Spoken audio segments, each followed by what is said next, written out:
My name's Corinne, I run Craft Create Collect and I'm going to show you how to make your own wrapping paper today.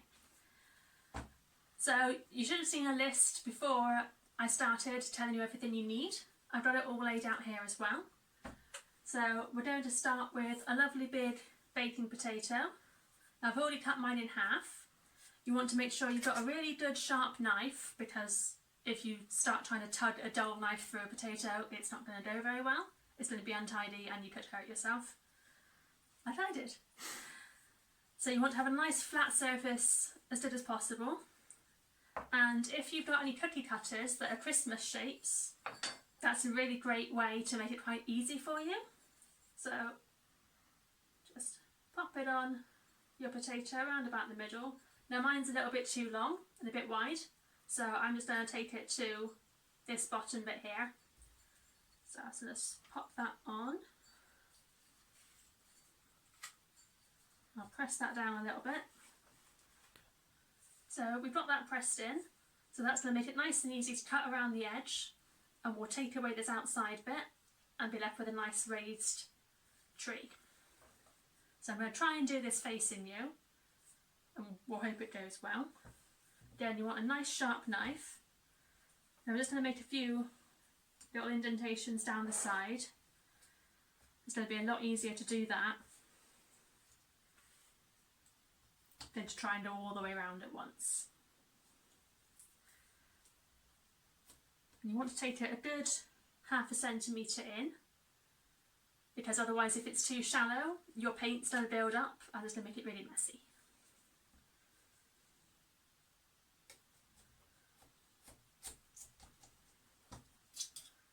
So that's my first little piece out. And I've got a bowl here, because if, like me, you're doing this somewhere that isn't your kitchen, you don't want to keep running back and forth with lots of bits of potato. Have a nice bowl handy, keep everything tidy, and it's going to be easy to clean up afterwards.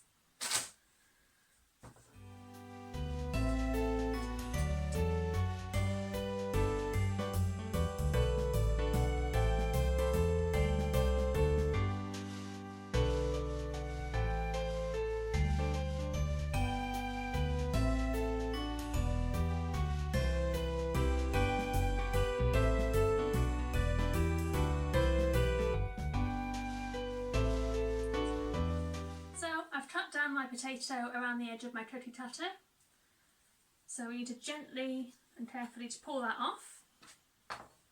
You see we've got a nice ridge around here, and now, like I said, because my cutter was a bit big for my potato, I'm just going to cut across the bottom here and make a nice finished tree.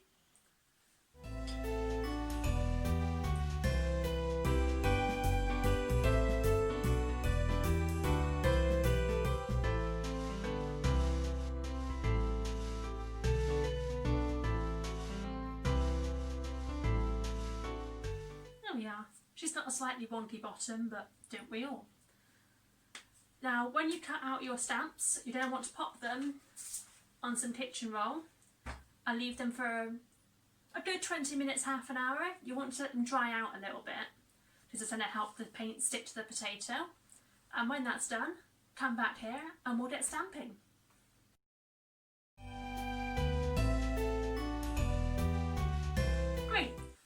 Our potatoes are ready, we can start stamping. So if you've got an actual paint palette at home, that would be great to pop your paint on. As not everyone will, I've just used a bit of kitchen foil for this one, and I've got 4 different colours of acrylic paint. If you've got poster paint at home as well, that will work great. Now, what should we start with? Let's start with, here are some stamps, by the way, that I prepared earlier in Best Blue Peter style. Let's start with a nice yellow star.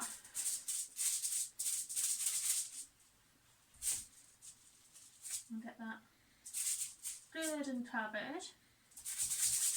I'm just going to move my foil out of the way so you can see what I'm doing. And you might find you might need to sort of rub it off a little bit. If needs be, you can always give it a little dab with some kitchen paper as well.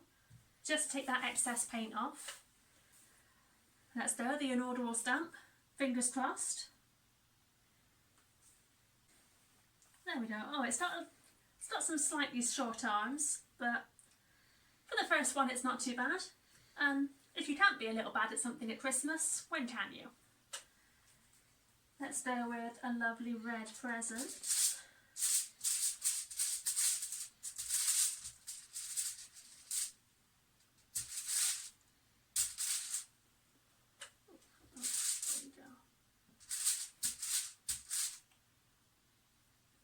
Give you a try. Let's give it a really gentle press. You don't want to press too hard because you'll find that the paint will start moving around. This one I think next time, in fact maybe this time, we'll give it a little tap on some kitchen paper and see how this second one comes out.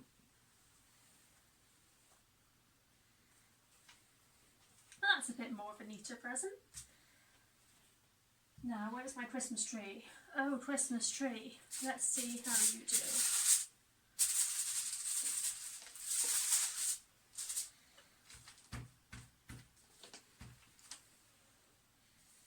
Turn it around this way for you. And, oh dear.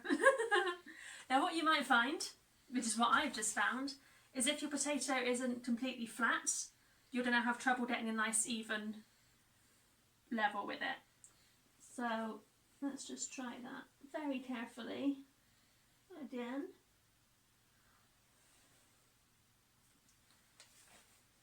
There we go.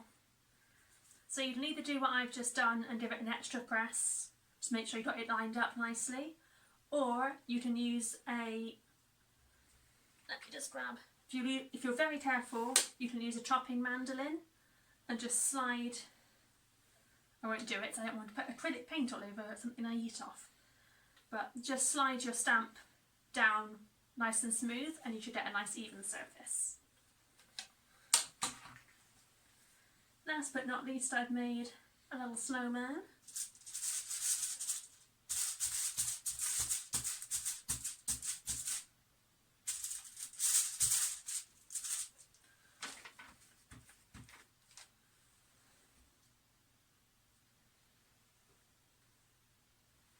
And you'll find with the way I'm placing them, I like to place things quite randomly and have it a little bit chaotic, a little bit fun. If you're a more orderly person, you could pop them all in lines. Have a little line of trees, a line of presents. It's your paper and you can do whatever you'd like with them. I've made that worse. This is what we call homemade charm. And I'd like to remind everyone that potatoes are not my usual medium. But I will tell you, I did make a sheet of paper yesterday for our little first attempt of this. Oh, that's a little snowman. And when it's all finished and it's all wrapped up on a present, it does actually look really nice, even if you think when you're stamping it, oh god, this is a disaster. It will look really cute, it will look really fun. If I can just have my glamorous assistant pass me the parcel. Here we go. Here's the one that I did yesterday. All nice and wrapped up. It really does look lovely when you finished it and got the all-important present inside. Thank you, glamorous assistant. So a really nice thing about making paper this way, as well as the fact that it's homemade, it's got that lovely charm, it's a little bit special because you've made it yourself for the people you're giving presents to. Let's move this back a little bit, see what space we're working with. I think it's time for another tree.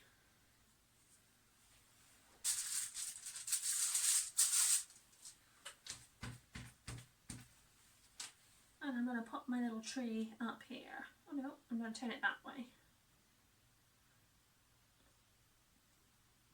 Have a little play around with orientation as well, like I said. Oh, look at that for a nice tree. Practice makes perfect.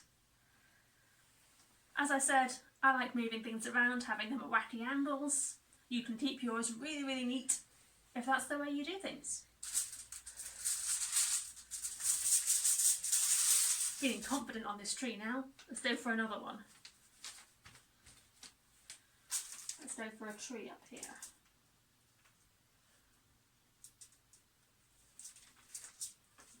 That's good. Now I have been pressing a little bit harder with these, so clearly once you've got the feel for it you can give a little bit extra, but don't just immediately stamp them down because you'll find it sliding all over the place.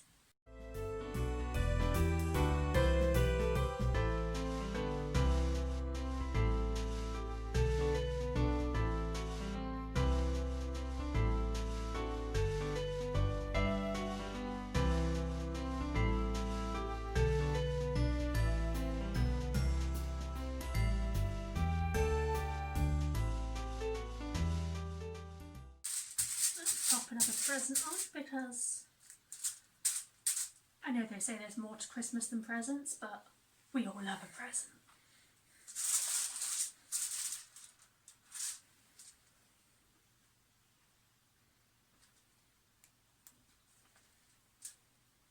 Beautiful. What have we got space for down here? I think another snowman.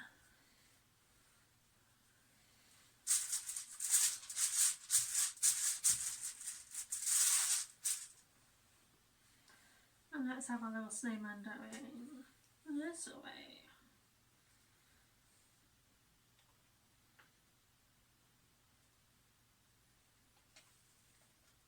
Whoop. There it is.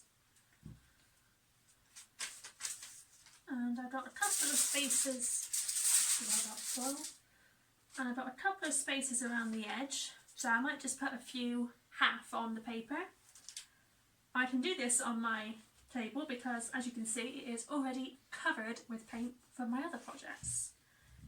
If you're doing this on a rather nicer tablecloth, just be mindful of what you're doing. Someone in the house is not going to be happy if you get paint everywhere.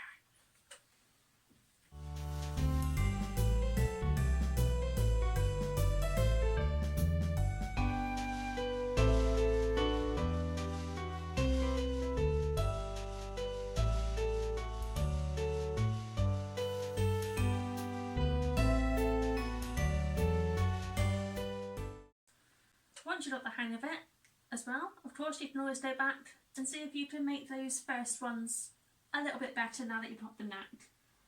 You just need to be careful to line them up really well, they say. Let's see how it goes.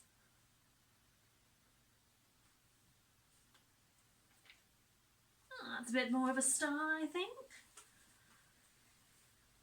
I think that finishes off nicely. Back where we started. Thank you so much for watching. I hope you've enjoyed it. If you do make your own potato stamp Christmas paper, please do tag us on social media. We would love to see. So that's Etsy Manchester and me, Craft Create Collect. Enjoy the rest of the market. Stay home, stay safe. Merry Christmas.